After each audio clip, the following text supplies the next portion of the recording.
지금 중국 전기차가 전 세계 도로를 집어삼키고 있습니다. 그런데 이상하지 않으세요? 얘네들 차를 팔수록 오히려 돈을 잃고 있습니다. 만들 수 있는 능력은 한 해, 수요의 무려 2배. 그런데도 공장은 지금 이 순간에도 더 지어지고 있습니다. 도대체 왜 이런 일이 벌어지는 걸까요? 여기엔 지방정부의 탐욕과 서류로 반값이 된 신차, 그리고 9개월씩 미뤄지는 수상한 어음이 얽혀 있습니다. 그리고 이 거대한 부실이 지금 여러분 동네 쇼룸으로 넘어오고 있습니다. 자, 그 민낯을 아주 깊숙이 파헤쳐 보겠습니다. 지금 중국 전기차 이야기가 나오면 대부분 이런 그림을 떠올리실 겁니다. 세계 곳곳의 도로를 빠르게 점령하는 강력한 1등 산업, 그런 모습 말이죠. 실제로 숫자만 보면 그렇습니다. 2025년 한 해 중국에서 팔린 자동차가 약 3,478만 대입니다. 전년보다 더 많이 팔렸습니다. 우리나라 전체 인구의 절반이 넘는 사람이 한 해에 새 차를 산 셈입니다.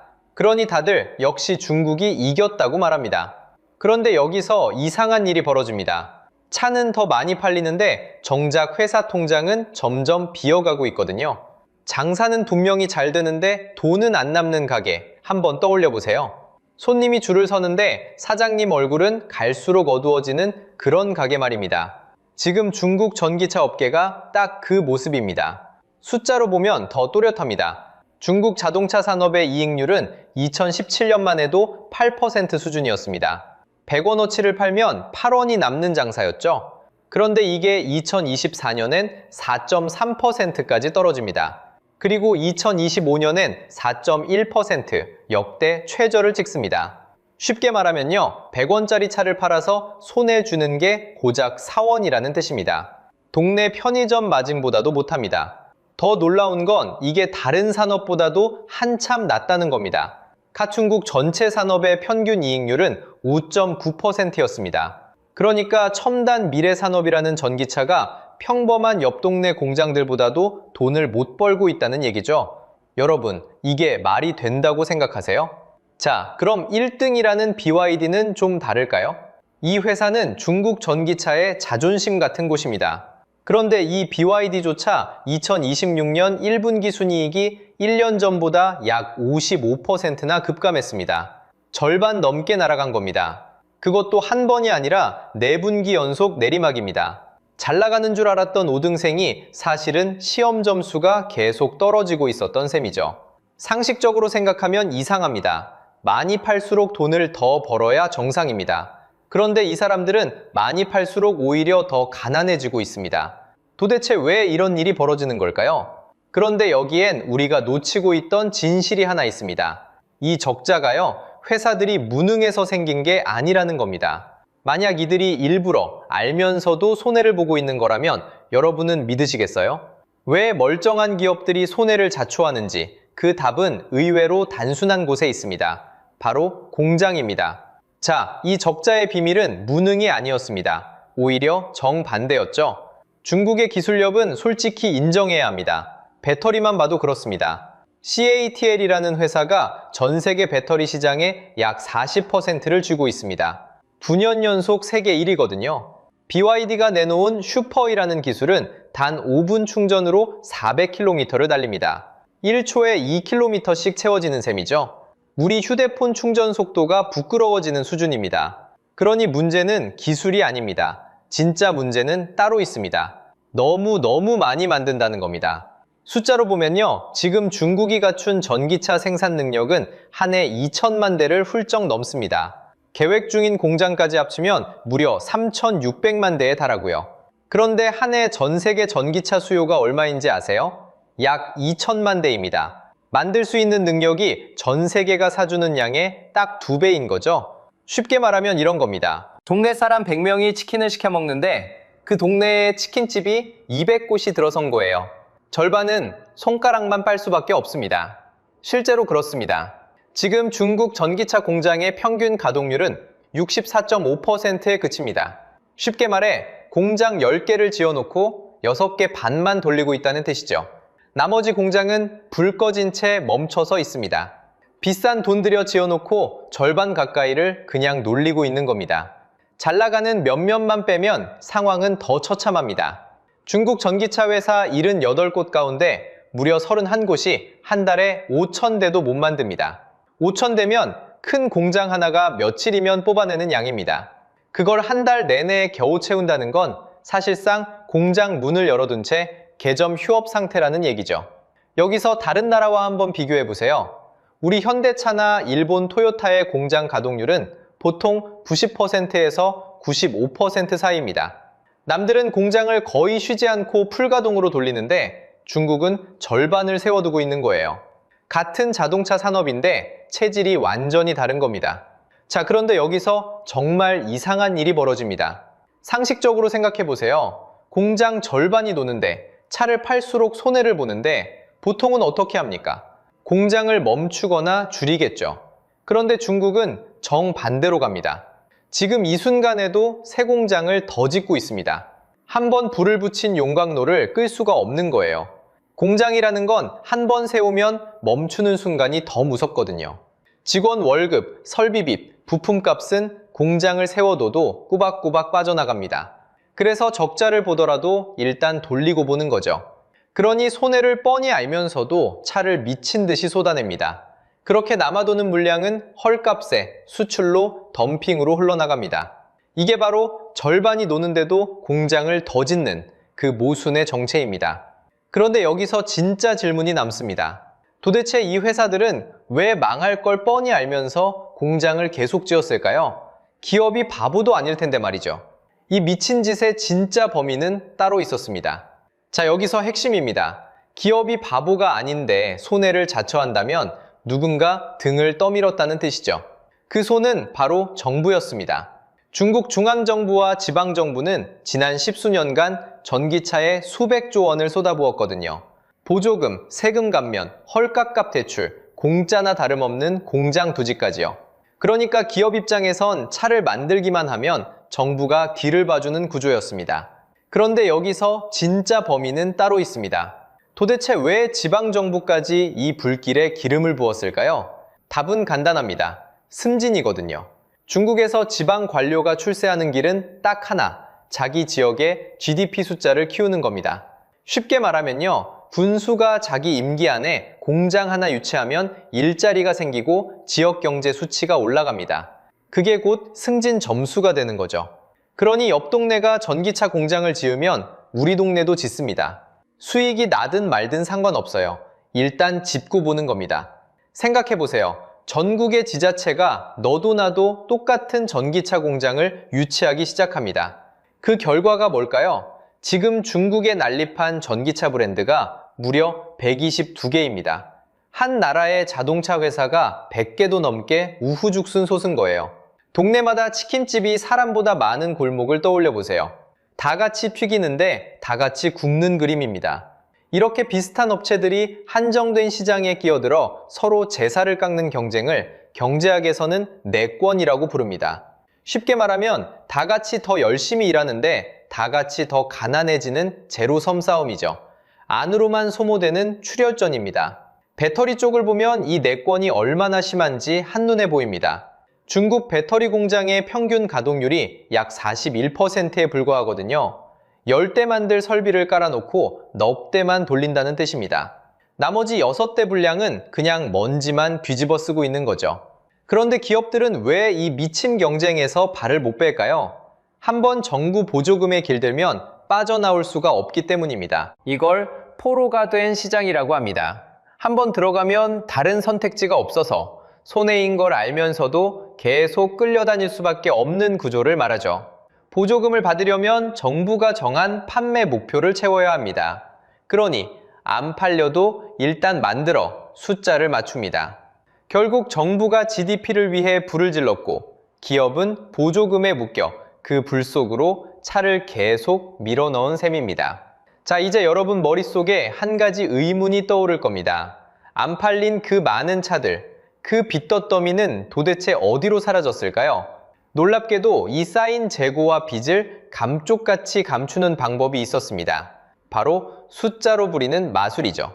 신차의 번호판 한번 달았다 떼면 멀쩡한 새 차가 반값 중고차로 둔갑합니다. 그 어이없는 숫자 마술을 지금부터 보여드리겠습니다. 자, 이제 진짜 충격적인 질문 하나를 던져보겠습니다. 적자를 보면서도 어떻게 이 회사들이 안 망하고 버티는 걸까요? 그 돈은 도대체 어디서 나오는 걸까요? 답은 돈이 도는 것처럼 보이게 만드는 숫자 마술에 있습니다. 첫 번째 마술은 신차를 중고차로 둔갑시키는 겁니다. 안 팔린 새 차에 보험과 번호판만 달았다가 곧바로 떼는 거죠. 그러면 서류상으로는 이미 한 번 팔린 차, 즉 중고차가 됩니다. 이걸 중국에서는 0km 중고차라고 부릅니다. 한 번도 안 달린 새 차인데 서류로만 중고가 된 차죠. 이렇게 하면 두 가지가 한꺼번에 해결됩니다. 판매 실적도 채우고 지방정부 보조금도 받아 챙기는 겁니다. 그리고 이 차를 반값에 시장에 던져버립니다. 여러분 생각해보세요. 5천만 원짜리 새 차가 번호판 한 번 달았다 뗀 것만으로 2,500만 원짜리 중고차가 됩니다. 종이 한 장으로 차값 절반이 증발하는 겁니다. 쉽게 말하면 이런 거예요. 회원이 없는 헬스장이 있습니다.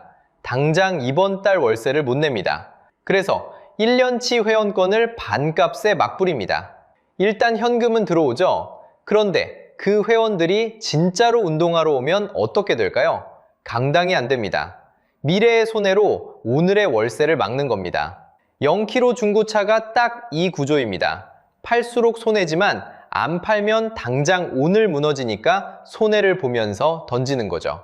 두 번째 마술은 더 교묘합니다. 바로 디레인이라는 전자어음입니다. 어렵게 들리시죠? 쉽게 말하면 은행이 보증 안 서주는 차용증입니다. 부품을 납품한 협력업체에 현금을 안 줍니다. 대신 이 종이 한 장을 줍니다. 나중에 갚을게 이렇게 적힌 종이죠? 그 나중이 얼마나 뒤일까요? 평균 275일입니다. 무려 6개월이에요. 이게 어떤 느낌인지 와닿으세요? 여러분이 한 달 뼈 빠지게 일했는데 사장이 월급을 6개월 뒤에 주겠다고 각서를 써주는 겁니다. 그것도 은행이 보증도 안 서는 각서를요. 당장 직원들 월급 줄 돈이 급한 협력업체는 어떻게 할까요? 그 종이를 미리 현금으로 바꾸려면 6%를 떼어야 합니다. 100만 원 받을 걸 94만 원만 손해주는 거죠. 못 받느니 떼이고라도 받자. 이렇게 울며 겨자 먹기로 당하는 겁니다. 자, 여기까지가 핵심입니다.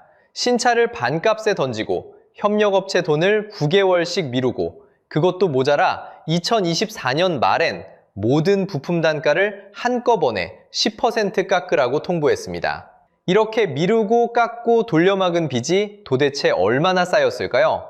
BYD가 공식적으로 인정한 순부채는 277억 위안입니다. 그런데 한 글로벌 회계 분석기관이 들여다봤더니 이 어음처럼 장부 뒤에 숨겨진 빚까지 합치면 실제는 약 60조 원대로 추정된다는 겁니다. 여러분, 이게 무슨 뜻인지 아시겠어요? 회사가 우리 빚 이만큼이라고 적어낸 숫자보다 실제로 떠안은 빚이 10배도 넘는다는 겁니다. 결국 5천만 원짜리 신차를 반값에 던지고 협력업체 돈을 떼먹고 그렇게 막아온 회사가 등에 진 진짜 빚이 60조 원대라는 거죠. 화려한 세계 1위라는 간판 뒤에 사실은 이런 거대한 폭탄이 돌고 있었던 겁니다.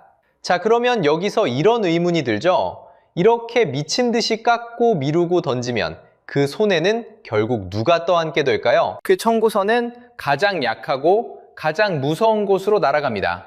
바로 여러분이 타는 그 차의 안전입니다. 자, 여기서 여러분 머릿속에 당연한 질문 하나가 떠오를 겁니다. 안에서 안 팔리면 밖에다 팔면 되잖아요. 그런데 바로 그 출구가 지금 하나씩 닫히고 있습니다. 미국은 2024년 5월 중국 전기차에 관세 100%를 매겼습니다. 100원짜리 차를 200원에 팔라는 얘기예요. 사실상 들어오지 말라는 빗장입니다. 석 달 뒤엔 캐나다도 똑같이 100%를 걸었습니다. 그나마 열려있던 유럽도 빗장을 걸기 시작했습니다. 유럽연합은 업체마다 보조금 받은 만큼 다시 물리는 관세를 붙였는데 가장 높은 곳은 기존 관세까지 합치면 45%가 넘습니다. 잔치상은 거하게 차렸는데 정작 이웃집들이 전부 대문을 걸어 잠근 격이죠. 그런데 여러분, 진짜 무서운 건 따로 있습니다. 단가를 그렇게까지 후려치고 나면 그 청구서는 결국 어디로 갈까요? 바로 차를 타는 사람의 안전으로 갑니다. 2025년 10월 중국 청두에서 일어난 일입니다. 한 운전자가 샤오미 SU7을 몰다 다른 차와 충돌했습니다. 그리고 차에 불이 붙었습니다. 사람들이 달려왔지만 문을 열 수가 없었습니다. 이 차의 손잡이는 안으로 숨어있는 전자식이었거든요. 충격으로 전원이 끊기자 그 화려한 손잡이가 통째로 먹통이 됐습니다. 밖에서도 안에서도 문이 열리지 않았습니다. 운전자는 그렇게 차 안에 갇힌 채 빠져나오지 못했습니다. 화려한 터치스크린이 비상구를 잠가버린 셈입니다. 결국 중국 당국은 이런 매립형 손잡이를 금지하기로 했습니다. 다만 시행은 2027년 1월부터입니다. 자, 그런데 이 모든 풍경 어디서 본 것 같지 않으세요? 사실 똑같은 일이 100년 전에 한 번 있었습니다. 1908년 미국엔 자동차 회사가 무려 250세 개나 있었습니다. 다들 차만 만들면 부자가 되는 줄 알았거든요. 그래서 너도 나도 값을 내렸습니다. 포드의 그 유명한 모델 T는 825달러에서 시작해 결국 290달러까지 떨어졌습니다. 3분의 1 토막이 난 거예요. 출혈 경쟁의 끝은 어땠을까요? 1929년 253개였던 회사는 44개로 줄었습니다. 그리고 10년 뒤인 1939년엔 사실상 3곳만 살아남았습니다. 100곳 중 1곳꼴로 남은 셈이죠. 더 섬뜩한 건 이 무자비한 가격 전쟁이 그 시절 대공황을 더 깊게 만든 원인 중 하나였다는 겁니다. 자, 여기서 핵심입니다. 과잉 생산, 출혈 경쟁, 그리고 줄도산. 역사는 이미 그 끝을 우리에게 보여줬습니다. 그런데 여러분, 이거 다 남의 나라 이야기 같으시죠? 바다 건너 중국일, 100년 전 미국일. 그런데 말입니다. 이 모든 게 지금 아주 빠른 속도로 한국을 향해 오고 있습니다. 자, 그런데 말입니다. 지금까지 이야기를 들으면서 이런 생각하셨을 겁니다. 결국 남의 나라 일 아니냐고요. 그런데 아닙니다. 그 부실이 지금 여러분 동네로 들어오고 있습니다. BD는 2025년 1월에 한국 승용차 시장에 정식으로 들어왔습니다. 아토3와 C라는 모델을 들고 말이죠. 그리고 진짜 폭탄은 따로 있습니다. 돌핀이라는 모델인데요. 가격이 약 1,400만 원대입니다. 경차 한 대 값이면 중형급 전기차를 산다는 겁니다. 환경부 인증까지 끝냈고 2026년 2월 말 출시를 밀어붙이고 있습니다. 무슨 뜻일까요? 좀 전에 말씀드린 그 차, 문이 안 열려 사람이 갇혔던 그 논란의 가격이 지금 우리 동네 쇼룸에 들어와 있다는 겁니다. 싼 데는 반드시 이유가 있습니다. 그러니 가격표만 보지 마세요. 고장났을 때 고쳐줄 곳이 있는지, 배터리 보증은 몇 년인지, 안전인증은 제대로 받았는지부터 따지셔야 합니다. 그런데 여기서 반전이 하나 있습니다. 이 불을 처음 지른 게 누구였죠? 바로 정부였습니다. 그 정부가 이제는 불을 끌어 직접 나섰습니다. 중국 정부가 반내권이라는 이름으로 출혈 경쟁에 직접 개입하기 시작한 겁니다. 내권이라는 건요, 다 같이 더 열심히 하는데 다 같이 더 가난해지는 제로섬 경쟁을 말합니다. 그 결과 BD를 포함한 17개 완성차 업체가 하청대금을 60일 안에 주겠다고 합의했습니다. 9개월씩 미루던 그 각서 장사를 멈추라는 압박이죠. 불을 지른 정부가 이제 그 불을 끌어 나선 겁니다. 자, 이제 정리해 보겠습니다. 세계 1위라는 화려함 뒤에는 수요의 2배를 찍어내는 과잉이 있었습니다. 그 과잉을 떠받친 건 정부 보조금과 숫자 마술이었고요. 그리고 마지막 청구서는 사람의 안전으로 돌아왔습니다. 정부가 키운 산업이 사실은 모래성이었던 겁니다. 앞으로는 어떻게 될까요? 가격 전쟁의 후폭풍은 2026년 내내 이어질 겁니다. 다만 싸움터는 바뀝니다. 이제 가격이 아니라 품질과 안전으로 무대가 옮겨가고 있거든요. 그럼 우리는 무엇을 해야 할까요? 첫째, 저가 공세에 휩쓸리지 않도록 안전과 보증 기준을 더 높여야 합니다. 둘째, 우리가 앞선 배터리와 완성차 기술의 격차를 더 벌려놔야 합니다. 셋째, 소비자인 여러분은 가격표 뒤에 AS와 안전을 꼭 확인하셔야 합니다. 여러분은 어떠십니까? 1,400만 원짜리 중국 전기차에 사랑하는 가족을 태우시겠습니까? 댓글로 솔직한 생각을 들려주세요. 다음 영상에서는 중국발 저가 배터리가 한국 시장을 어떻게 흔들고 있는지 파헤쳐 보겠습니다. 오늘 영상이 유익하고 재밌으셨다면 구독과 좋아요 부탁드리겠습니다. 영상 제작에 큰 힘이 됩니다. 다음 영상에서 뵙겠습니다.